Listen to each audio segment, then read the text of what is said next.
Hi, this is Robert Polenic, the owner of Brutal Iron Gym. In today's video, I wanted to provide 3 tips on how to improve cable crossovers.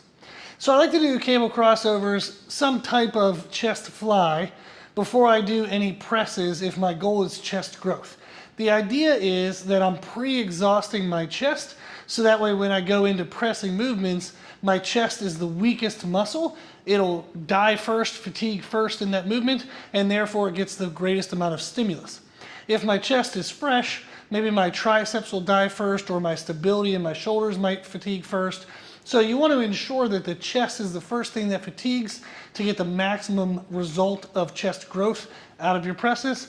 Flies are a great way to do that, so you would do that before you would get into your presses. When you're doing chest flies, I'm going to provide 3 tips.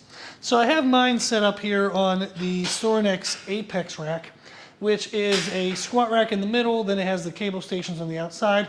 You can use a traditional cable station, whatever you might have available to you. So tip number 1 is that when we squeeze into the middle, when I accept pressure and I squeeze, I want to lead my hands at a neutral position where my knuckles are kind of facing each other, my palms are facing each other, or I can actually come together and make a slight V with my hands. So if I were to face the camera, I would be bringing my hands together and actually trying to create a slight V. This allows me to maximize my chest recruitment and minimize the front side of my shoulders. So we wouldn't want to come together and then actually overhand rotate. That'll over-involve the front of your shoulders. So you want to remain neutral, or you can actually create a slight V in order to get extra emphasis into the chest. The second tip is to play with your rep tempo.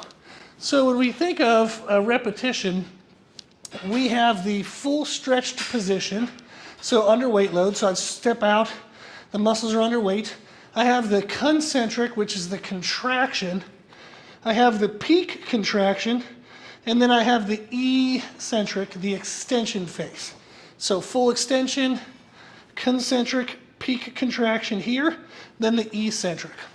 In order to maximize our growth, we want to control each portion of that movement.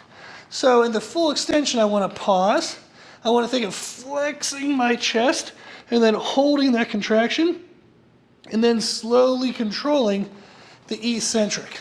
So the ideal speed is going to be slow, and usually much slower than what people are used to.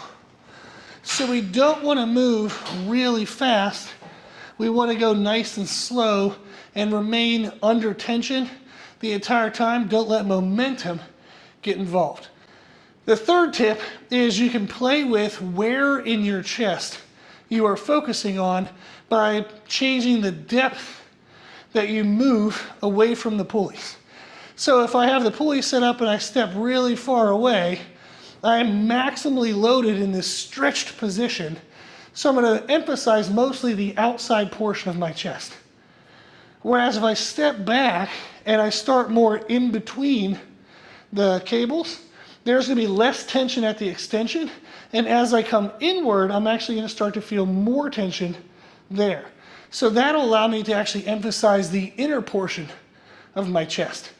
So those are the 3 tips. We want to come together with a neutral hand position or a slight V.